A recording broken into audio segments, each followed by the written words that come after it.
Here with Coach Henry. Coach, about 24 hours away from tip-off here down at Branson. Just talk to me a little bit about how you guys are feeling the first 2 days, and being a day away from tip-off. Well, it's great for the players. We get to do some activities, and we get a lot of meals, and we go to practice. But there are other things that are also going on. We have to do the Parade of Champions, which was tonight. Last night we had to do the opening ceremony, which was the Dixie Stampede, and those are all fun things. I had to do the coaches' meetings and that sort of stuff. So there are obligations that are going on, not only with practice and preparing, but obligations with the NAI. Sure.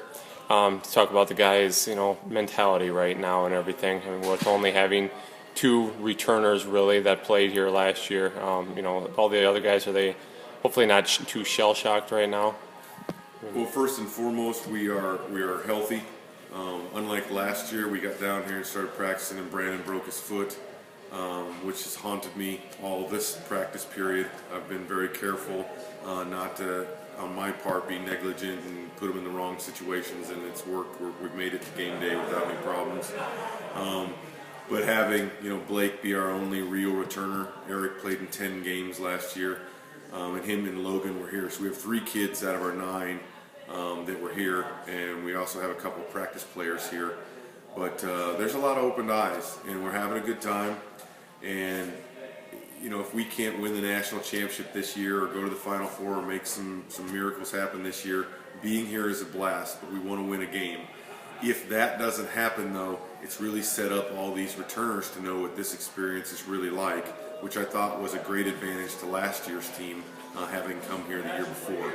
So if nothing else, at least we've set that up. But since we're sitting here the night before the first game, we really would like to win. Sure. Obviously, you just told me that College of Ozarks pulled off a pseudo upset. Obviously, they're on their home court, and they knocked off number 2, College of Idaho.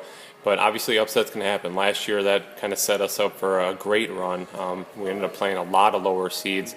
That seems to be about the only upset so far today, but anything can happen. So let's talk about. Last year, out of the 16 seeded teams, only 5 of us advanced out of the first round. This year, so far, only 2 seeded teams have lost.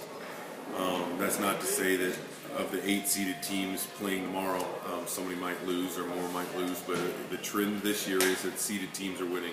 Sure. As far as what you guys have been doing, just kind of let some the fans back home know what you guys have been doing. You said you have some meetings and stuff. I know last year you guys did go-karting. What was some of your activities this year? Things we've done? Yeah, some of the fun stuff, yeah. I mentioned the Dixie Stampede, and tonight was the Parade of Champions, but we did go-karts today, which was a blast. I'm trying to think what we did the first day. We did go-karts today. We didn't do anything the first day, Tuesday. My mind's racing. Yeah, no, I understand.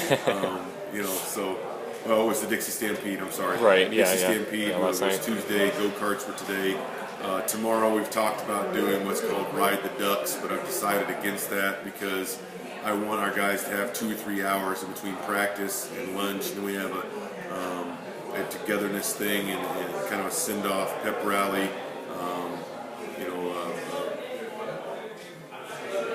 Booster club. So I want them to have 2 or 3 hours to rest and/or spend time with their family and loved ones instead of running around doing another activity. We're going to head over to the gym pretty early. We're supposed to tip at 9:15. It might not happen that way because the time changes with overtimes, whatever. But we're going to get over there pretty early and watch some games and kind of hang out in the atmosphere. Yeah. To soak it all in. Right. Give the new guys a little chance. I know you guys don't get a lot of chance to. I don't think you get to practice at all in the gym, right? No, you don't at all. The only time you get to even shoot in the gym before the game is at halftime the game before. Right. So yeah, there's going to be some cold rims out there, so to speak, for William Penn shooters. But sure. Yep. It can happen. You can make every shot in these situations, or you can be kind of drawn by the moment and really go cold. Right. Well, let's hope for a hot shooting night. And again, the Statesman tip-off 9:15 tomorrow against Dordt. Thanks, Coach.